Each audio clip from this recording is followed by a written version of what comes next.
जरा सोचो, एक सुबह तुम्हारी आंख खुले और तुम्हें पता चले कि तुम टाइम में बहुत पीछे आ चुके हो, और सिर्फ इतना ही नहीं, तुम लड़के से एक सुंदर राजकुमारी में बदल चुके हो। तो ऐसे में तुम क्या ही करोगे। कहानी शुरू होती है बोंग नाम के एक लड़के से, जो चाइना के बहुत बड़े घर में खाना बनाने का काम किया करता था। तभी उसे पता चला कि उनके घर पे एक बहुत बड़ा आदमी डिनर करने आ रहा है, और उस आदमी को मच्छी की हड्डी से एलर्जी थी। तो बोंग को सख्त ऑर्डर दिए गए कि वो बिना हड्डी के मच्छी की बेहतरीन डिश बनाए। ये सुनते ही बोंग तुरंत अपने काम पर लग गया। खाने के टाइम जब उन्होंने उस आदमी को खाना परोसा, तो पहले ही निवाले में मच्छी पकड़ने वाला कांटा निकल आया। अब बोंग की तो खैर नहीं थी। सभी गार्ड बोंग को ढूंढने के लिए निकल पड़े। दो पुलिस वाले उसे ढूंढते हुए तो उसके घर तक पहुंच गए। बोंग को लगने लगा कि अब तो उसे घर से भी भागना पड़ेगा। वो बालकनी से होते हुए भागने की कोशिश कर रहा था, तभी उसका हाथ छूट गया और वो सीधा नीचे स्विमिंग पूल में जा गिरा। उसका सर पूल के फ्लोर से जा टकराया और फिर वो अचानक ही और नीचे डूबता चला गया। तभी एक सुंदर सी लड़की तैरते हुए उसके पास आई और वो बोंग को चूमने लगी। डूबते हुए भी इन्हें चूमने की पड़ी है। खैर, जब बोंग की आंख खुली तो उसने खुद को एक अजीब से बेड पर पाया। सिर्फ वो बेड ही नहीं, बल्कि वो कमरा और बोंग के कपड़े भी काफी अजीब थे। बोंग को लगने लगा कि कुछ तो गड़बड़ है, तो वो भागते हुए शीशे के सामने गया। खुद का चेहरा देखते ही उसके होश उड़ गए, क्योंकि बोंग तो एक लड़की में बदल चुका था। उसे तो कुछ भी समझ ही नहीं आ रहा था कि आखिर उसके साथ ये सब कैसे हो गया। फिर उसने सोचा कि ये सिर्फ सपना होगा, सच में तो ऐसा हो नहीं सकता। जैसे ही वो अपने कमरे से बाहर निकला तो बहुत सारी लड़कियां जय हो राजकुमारी करने लगी। ये सब देखकर तो बोंग पागल ही हो गया और वो महल से बाहर भागने लगा।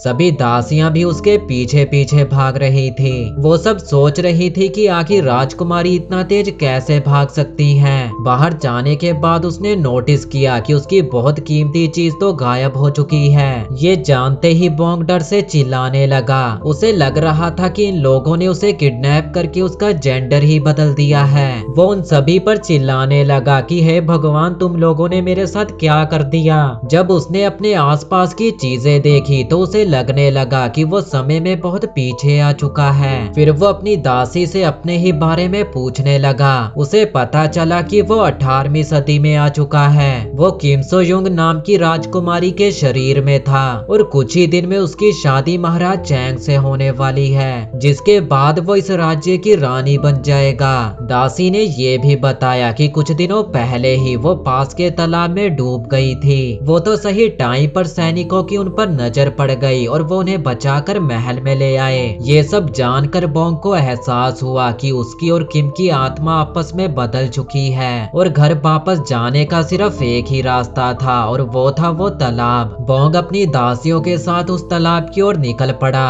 उसे ये कपड़े भी कुछ खास पसंद नहीं आ रहे थे। तालाब को देखते ही वो तालाब की ओर भागने लगा और जोरदार छलांग मारकर तालाब में कूद पड़ा। पर उसकी सारी मेहनत पानी में तब मिल गई जब उसे पता चला कि तालाब में तो पानी ही नहीं है। वो कीचड़ में धड़ाम से गिरा और उसकी हड्डियों का कीमा बन गया। पर बोंग को पता चल चुका था कि घर जाने का सिर्फ एक ही रास्ता है, और वो था पानी। अब जहाँ भी उसे पानी दिखता वो खुद को उसमें डुबाने लगता।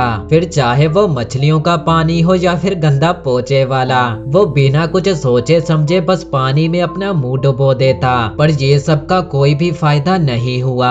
अब बोंग की शादी का दिन आ चुका था। बोंग को वहाँ के रीति रिवाजों के बारे में तो कुछ पता नहीं था, पर जैसे तैसे करके उसने सारे रिवाज पूरे कर दिए। ये जानकर बोंग खुश हुआ कि वो बावर्ची से अब सीधा राजकुमारी बन चुका था। भला और क्या चाहिए उसे। खैर, बोंग का तो पता नहीं, पर उसके पति को जरूर कुछ चाहिए। रात में तो बोंग के पसीने छूटने लगे, तो उसने राजा को इतनी शराब पिलाई कि राजा टल्ली होकर सो ही गया। राजा के सोने के बाद ही बोंग ने चैन की सांस ली। अगली सुबह दासी बोंग के लिए खाना लेकर आई, पर वो खाना बोंग को बहुत ही बेकार लगा। उसने बावर्ची को रामेन रामेन बनाने को कहा। बावर्ची को ऐसा कुछ बनाना आता ही नहीं था, पर जैसे तैसे करके उसने कुछ तो बना दिया। उसने डिश को कई बार बनाने की कोशिश की, पर बोंग हर बार गलतियां निकाल कर वापस भेज देता।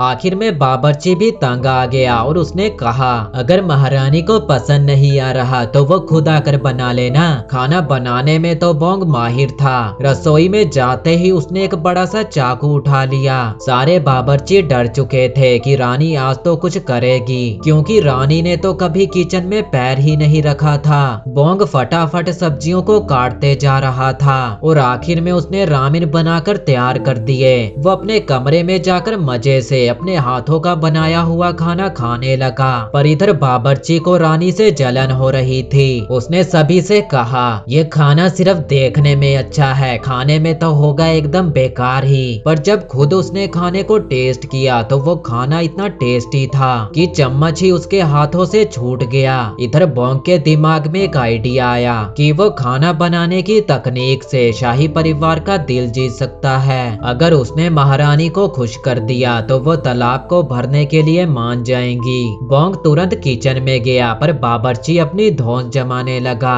तो बोंग ने उसे खाना बनाने का चैलेंज दिया। पहले तो बावर्ची ने मना किया, पर बोंग के बार बार कहने पर वो मान ही गया। नौकर के घंटी बजाते ही दोनों ने खाना बनाना शुरू किया। बावर्ची ने अपना चाकू उठाया और सब्जी काटने में लग गया, पर बोंग के हाथ तो ऐसे चल रहे थे जैसे कि वो कोई मशीन हो। वो बहुत ही तेजी से सब्जियां काटते जा रहा था। उसने एक ही झटके में खीरे के कई पीस कर दिए। कुछ ही देर में बोंग ने अपना खाना बनाकर तैयार कर दिया, पर बावर्ची अभी भी खाना बनाने में ही लगा था। तो उसने कहा कि चलो तुमने पहले बना लिया, पर बात तो स्वाद की है। उन्होंने एक आदमी को बुलाया जो दोनों के खाने को टेस्ट करके बताएगा कि किसका खाना बेहतर है। उसे बोंग का बनाया हुआ खाना बेहद ही पसंद आया और इसी के साथ बोंग ये चैलेंज जीत चुका था। अब किचन का पूरा कंट्रोल बोंग के हाथों में था। उसने महारानी के खाने को ध्यान से देखा तो उसे पता चला कि महारानी चुन चुन कर खाती है, क्योंकि उनके दांतों में दर्द होता था। तो बोंग ने महारानी के लिए नरम खाना बनाने का सोचा। उसने बड़ी मेहनत से एक डिश बनाई और फूलों से सजाकर उसे महारानी के पास भेजा, पर महारानी तक जाते जाते खाना ठंडा हो चुका था और हिलने की वजह से खाना इधर उधर फैल भी चुका था। ये सब देखकर बोंग काफी ज्यादा निराश हो गया, पर वापस लौटते समय उसे एक तरकीब सूझी। खाना ले जाने के लिए उसने एक बॉक्स बनवाया। उस बॉक्स के चारों तरफ कपड़े लगे हुए थे, जिस वजह से खाना गर्म ही रहेगा। बोंग रोज नया नया खाना बनाता और उसे महारानी के पास भेज दिया करता। महारानी भी गर्मा गर्म खाना पूरा चट कर जाती थी। कुछ दिनों बाद राजा ने एक दावत रखी जिसमें बड़े बड़े लोग आने वाले थे, पर उसी दिन सारे बावर्ची बीमार पड़ गए। जब बोंग को ये पता चला तो उसने बावर्चियों की मदद करने का सोचा। वो भेष बदलकर रसोई में जा पहुंचा। वहां पहुंचकर उसने देखा कि सिर्फ बावर्ची ही नहीं बल्कि सब्जियां भी बहुत कम थी। अब इतनी सब्जियां तो थी नहीं कि वो अलग अलग डिश बनाए। तो उसने सोचा कि इन्होंने आलू के चिप्स तो कभी खाए नहीं होंगे। उसने आलू को कई पीसेस में काटा और उन्हें तेल में फ्राई कर दिया। सभी लोग चिप्स को देखकर हैरान थे, क्योंकि वो तो शाही खाने का इंतजार कर रहे थे। पर जब उन्होंने चिप्स को खाया तो सभी उसके दीवाने हो गए। अगली डिश बोंग के लिए और भी मुश्किल थी, क्योंकि रसोई में मीट नहीं था। तो उसने सब्जियों का बर्गर बनाया और साइड में टमाटर रख दिया। बर्गर भी सभी लोगों को बेहद ही पसंद आया। डेजर्ट में उसने आइसक्रीम बनाई और आइसक्रीम की डंडियों पर उसने कुछ भी लिख दिया और कहा कि ये खाने वाले को उसका फ्यूचर बताएगी। सभी लोग उस कुल्फी को खाकर अपना फ्यूचर जानने के लिए एक्साइटेड थे। बोंग ने दावत को बर्बाद होने से बचा लिया था। महारानी बोंग से बेहद ही खुश हुई और उन्होंने बोंग को अपना इनाम मांगने को कहा। बोंग ने तुरंत तालाब को दोबारा भरने की मांग की। महारानी ने उसकी बात मान ली और नौकरों को काम पर लगा दिया, पर उस समय में इस काम को करने के लिए कोई मशीन तो थी नहीं। नौकर कुएं से पानी भरकर तालाब में डाल रहे थे।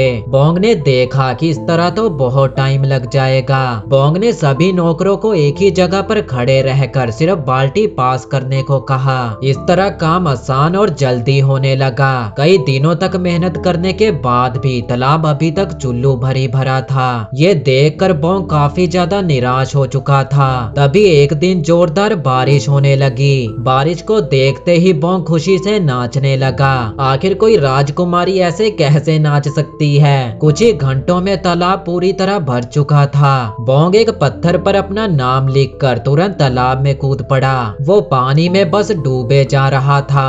जब उसकी आंखें खुली तो उसने खुद को हॉस्पिटल में पाया। वहीं पर एक पुलिस ऑफिसर बोंग के उठने का वेट कर रहा था। बोंग को लगा कि ये वही ऑफिसर है जो उसे पकड़ने के लिए पीछा कर रहा था। मौका देखकर बोंग वहां से भागने लगा, पर तभी उस ऑफिसर की भी आंख खुल गई और वो बोंग का पीछा करने लगा। बोंग उससे तो बचकर आगे निकल चुका था, पर तभी सामने से दो और आदमियों ने उसे घेर लिया। हॉस्पिटल से भागकर वो एक लाइब्रेरी में जा पहुंचा, जहां उसने हिस्ट्री की एक किताब ढूंढी। उसने देखा कि इतिहास में उसकी कहानी दर्ज हो चुकी थी। तभी वो ऑफिसर भी पीछा करते हुए लाइब्रेरी में पहुंच जाए। बोंग ने फिर से भागने की कोशिश की, पर तभी एक ऑफिसर उसे बताने लगा कि वो उसे पकड़ना नहीं चाहते। समय में पीछे जाने की वजह से बोंग का फ्यूचर भी बदल चुका था। वो लोग उसे पकड़ नहीं रहे थे, बल्कि उसे गार्ड कर रहे थे, क्योंकि बोंग ने जासूस बनकर एक आदमी की सच्चाई सबके सामने लाई थी। अब बोंग की तो पूरी जिंदगी ही बदल चुकी थी और इसी के साथ ये कहानी खत्म हो गई।